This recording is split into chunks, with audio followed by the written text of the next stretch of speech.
our culture is competitive, man. Right. It is, but I think when it goes past the music itself to blocking things in business, then I don't understand that. Like right now, he's not even competing for a slot. You don't have a new song out that he want to be on the top 10 or top 5, and you still competing. It just don't make sense. Welcome back to Fame Drop. 50 Cent and Eminem are locking arms for a straight-up, no-holds-barred hit against Jay-Z, and they're not pulling a single punch. They're throwing out big, messy claims, shady business moves, stolen credit, award show setups, and a whole alleged trail of careers left broken in the dust. Well, that vote is fake as that's not a real vote. That's not a real vote. They give it to who they want to give it to. They give it to their darlings. Cowboy Carter. Beyonce.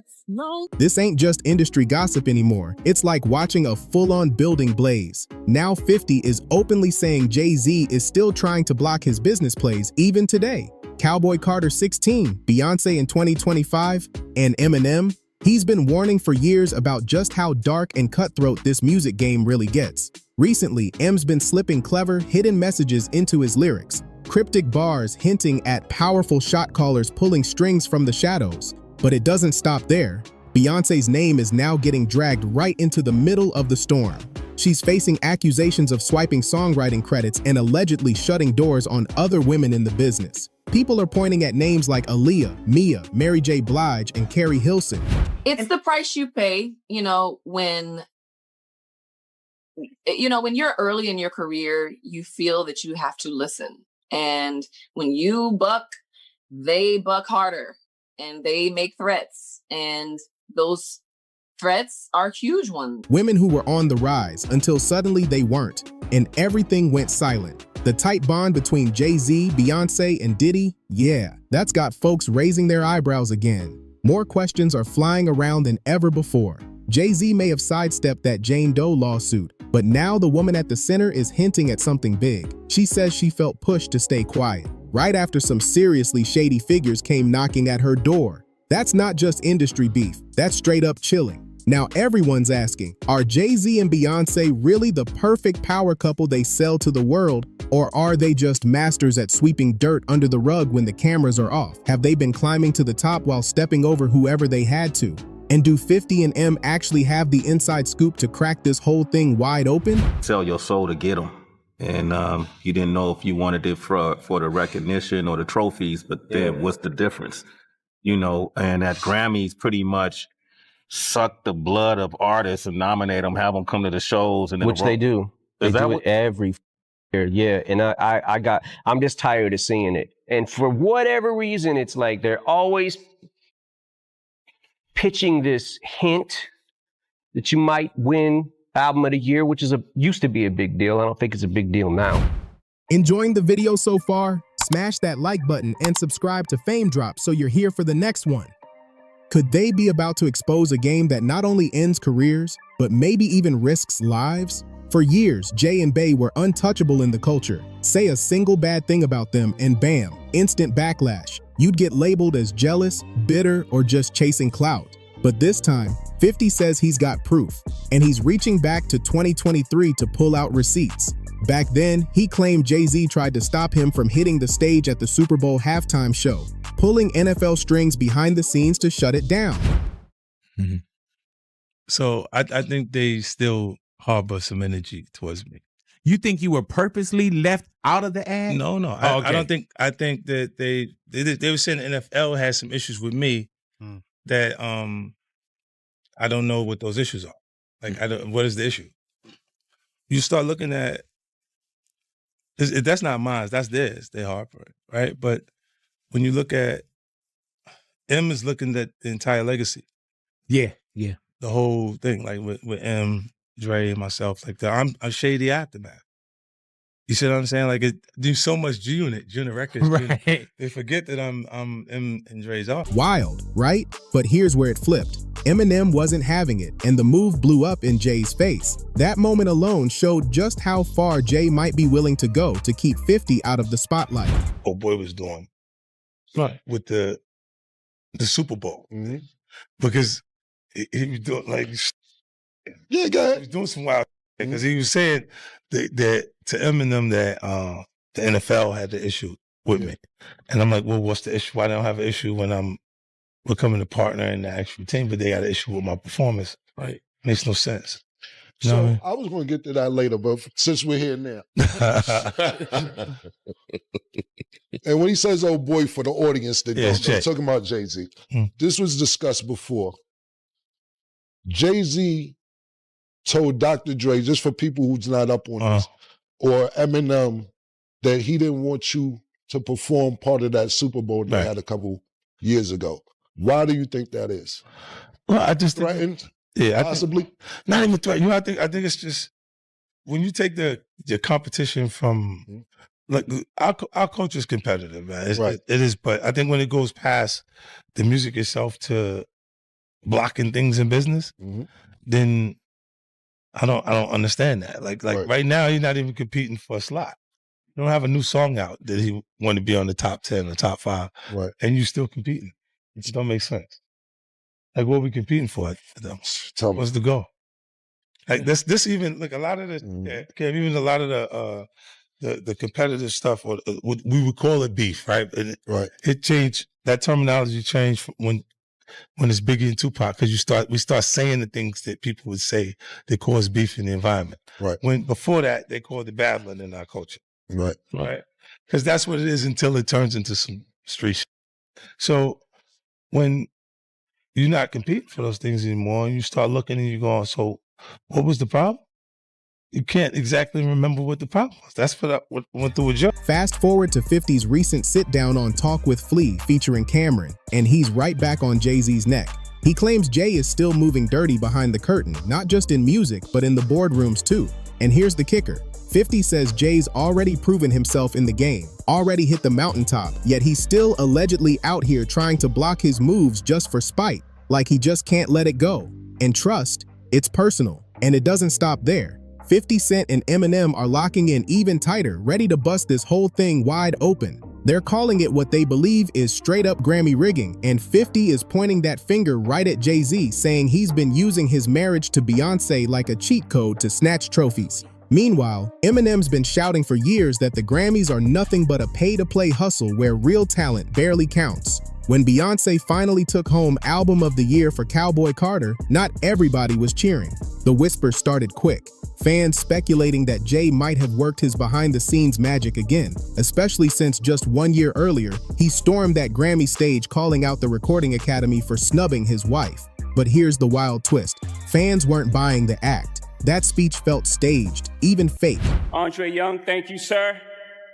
All the doors that you opened, showed us that we can be rock stars. Seeing you on the Rolling Stone. Obviously, there's Run DMC with the Leathers and the Aerosmith.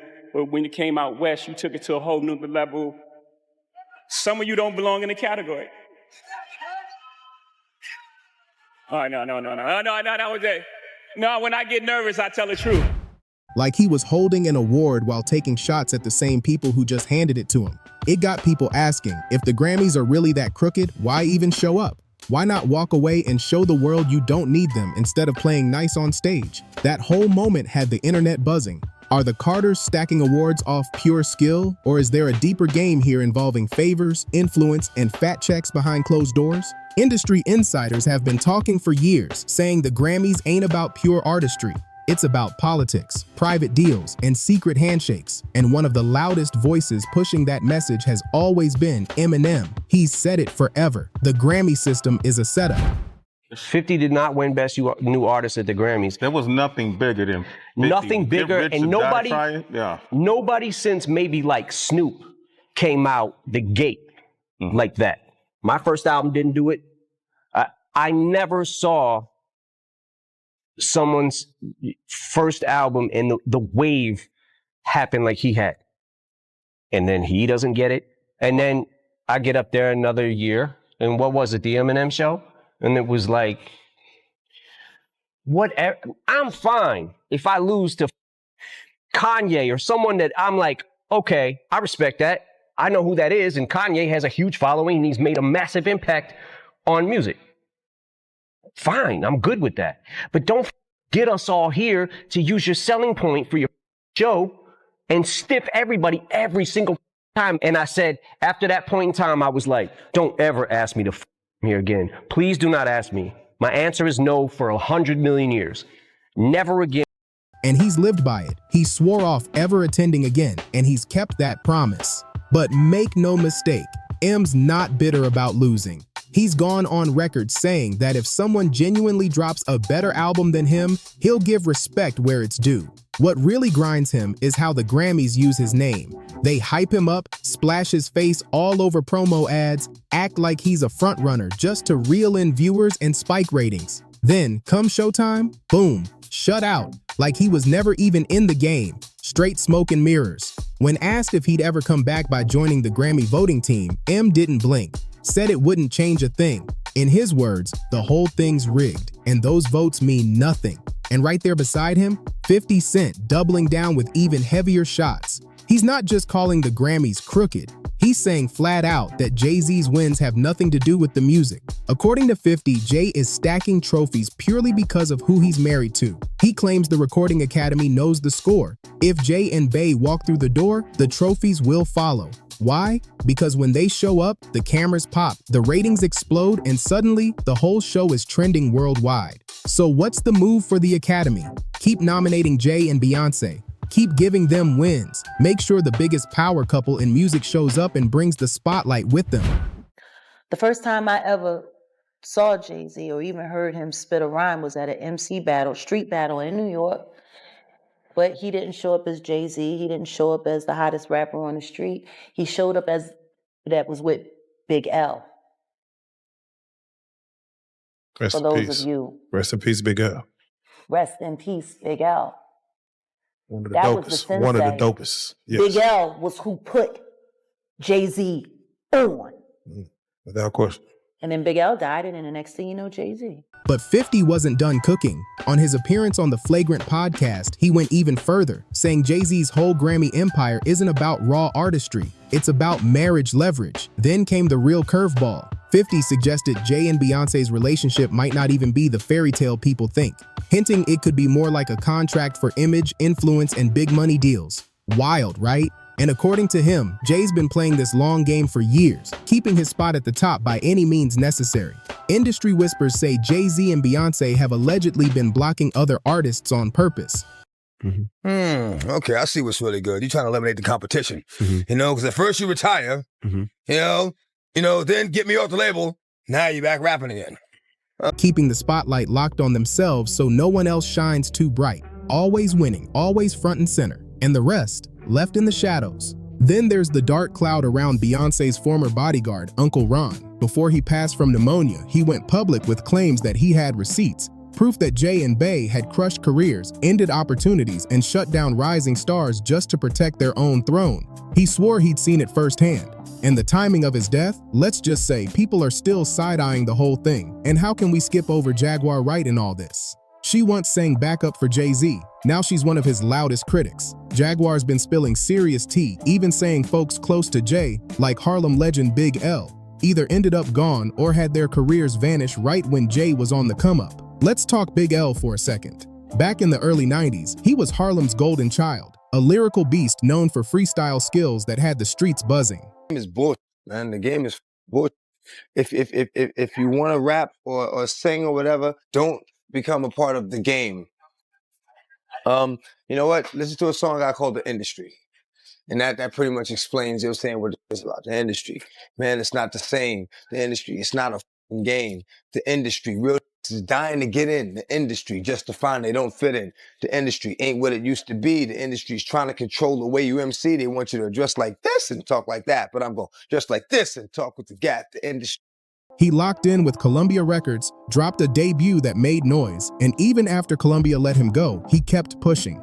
Big L started his own label, lining up major moves. That's when Dame Dash, Rockefeller's co-founder, started paying attention. Big L's big break was right there, until tragedy struck. February 15, 1999, he was gunned down in a Harlem drive-by. The case? Still cold, no justice, no closure. And if you ask Jaguar Wright, she's clear. She believes Jay-Z might know more than he's ever said. That suspicion has been swirling for years, from one legend to another. Let's shift to DMX. He was one of the very few besides 50 Cent who stepped to Jay-Z face-to-face and called him out. DMX always said Jay moved jealous, played sneaky, and didn't want competition. When Jay became Def Jam's president in 2004, the tension hit a new level. From 1998 to 2003, DMX was Def Jam's powerhouse, 5 straight #1 albums. But when it came time to drop his 6th Year of the Dog, again, DMX claimed Jay-Z delayed the release just so Jay's own comeback could take center stage. Straight power plays for control, and DMX didn't bite his tongue. One man could destroy another man's life. It's ultimately in your own decisions. You know, I had a lot of issues. Like I said, legal issues at the time. And, you know, my mind wasn't where I'm at now today. Like I used to have questions like why every time my album dropped, Jay would drop right on top. He wouldn't let me breathe or right before me. Like I was always close. And I never understood that every single album that I dropped, Jay dropped right on top of me. And it was like, damn, like to have in-house competition at that magnitude is crazy. Jay already the boss, but I always thought that like, let me breathe. But in 2005, he dropped The Industry, a track calling out the shady politics happening behind those closed doors. The wild part, most of what DMX rapped about then, people say it's still happening right now. Even Irv Gotti, who's deep in the game, backed it up, saying Jay-Z was jealous of X. Irv claimed Jay and his mentor Lyor Cohen used to sit back laughing, convinced DMX would never blow. But X proved them wrong, and did it in a big way. And Jay's name, it keeps popping up, like with Beanie Siegel. Beanie has said it felt like someone was always pulling strings to keep him stuck. He even claimed Jay-Z would drop his own albums right when Beanie was releasing, crowding the charts so Beanie's numbers never climbed too high. It's like Beanie Siegel could only climb so high. It's the price you pay, when you're early in your career, you feel that you have to listen. And when you buck, they buck harder and they make threats. And those threats are huge ones. And you know what I mean? You don't feel like you have a choice. I really didn't feel like I had a choice. It was do this or this. But never past an invisible ceiling. Sure, Beanie admits he made his own mistakes, especially with the law, but he's crystal clear that Jay-Z's moves weren't random slip-ups. According to him, every single step Jay took was planned down to the last detail. And Beyoncé? Some folks still push the idea that she's just Jay's puppet. But come on, there's no way she's been standing by his side all these years without being fully in on the strategy. If anything, they've been running the board together, allegedly clearing out anyone they see as a threat to their empire. Take this piece of tea. When Beyoncé left Destiny's Child and got close with Jay, things got strange fast. Jay allegedly pulled producer Rich Harrison away from rising star Amory, who was heating up heavy at the time and rumored to be real competition for Beyoncé. Remember Amory's Smash One Thing? That track had the same wild, horn-driven vibe as Crazy in Love, and plenty of fans still think Beyoncé copied the whole formula after Harrison switched sides. And then there's Carrie Hilson. Her public clash with Beyoncé spiraled into a full-blown disaster. Word on the street is Carrie's own producers allegedly tricked her into recording a diss track aimed at Bey, setting her up for a major drag and cancel campaign. At first, Carrie denied it, but things blew up even more when she refused to hold a magazine cover with Beyoncé and Jay-Z on it. They asked her straight up, "You gonna hold this magazine?" And when she said no, the Beyhive went nuclear. The backlash was brutal. Fans confronting her in person, online attacks flying. But behind the scenes, whispers claimed Beyoncé might have orchestrated the whole thing. Some sources even say Bey had insiders planted in Carrie's camp, folks who lined her up to record that diss while Beyoncé stayed spotless, playing the innocent victim. Years later, in a 2020 interview, Carrie kind of confirmed the setup. She admitted she'd been pressured into releasing that track, and the threats she got afterward, 100% real. That wasn't just beef. That was career sabotage dressed up as petty drama. And we can't skip over Kellis. She flat out accused Beyoncé of stealing after Bey sampled her iconic hit Milkshake, without giving her a single ounce of credit. The wildest part? Kellis didn't even know it happened until the internet told her. She found out just like the rest of us. Scrolling online, Kellis posted, "I heard about this the same way everyone else did." Nothing in this game is ever as it seems. Some people in this business don't just lack integrity. They've mastered the art of fooling everyone. Later, Kellis hopped on Instagram to break it all down herself. She made it clear this wasn't only about music, it was about respect. Kellis pointed out that as Black female artists, there aren't many holding real power in the industry, and with all the mutual friends and connections, a quick phone call could have fixed the whole situation. In her own words, "It's not that hard to contact me, it's just common decency." But instead of apologizing or owning it, Beyoncé quietly removed the sample and stayed silent. No statement, no public accountability, just gone. Then there's MIA, a name we don't hear enough anymore, and sadly, not for good reasons. Word is, she was blackballed after allegedly turning down Jay-Z's advances. MIA has been open in interviews, saying there are powerful people in the music world who abuse their position, putting up-and-coming artists in situations they should never be in. For her, it was simple. She said no and walked away. But that choice came with a price. MIA hinted that refusing certain people led to her reputation being dragged and her career quietly pushed to the sidelines. So now we've got a list of voices: 50 Cent, Eminem, Kellis, MIA, Jaguar Wright, DMX, Beanie Siegel, and more, all pointing at the same power circle, which leaves the real question loud and clear. Are Jay-Z and Beyoncé just protecting their empire? Or are they actively sabotaging anyone who might threaten it, all from behind closed doors? And remember, this list isn't even complete. If there's someone you think belongs on this list, drop their name in the comments. What's your take on all these claims? Are the Carters truly untouchable, or just masters at hiding the mess while the cameras are rolling? If you're feeling this breakdown, smash that like button, hit subscribe, and ring the bell so you never miss when we drop more wild, behind-the-scenes stories from the music industry. And don't just keep it to yourself. Share this with your crew so they can weigh in too.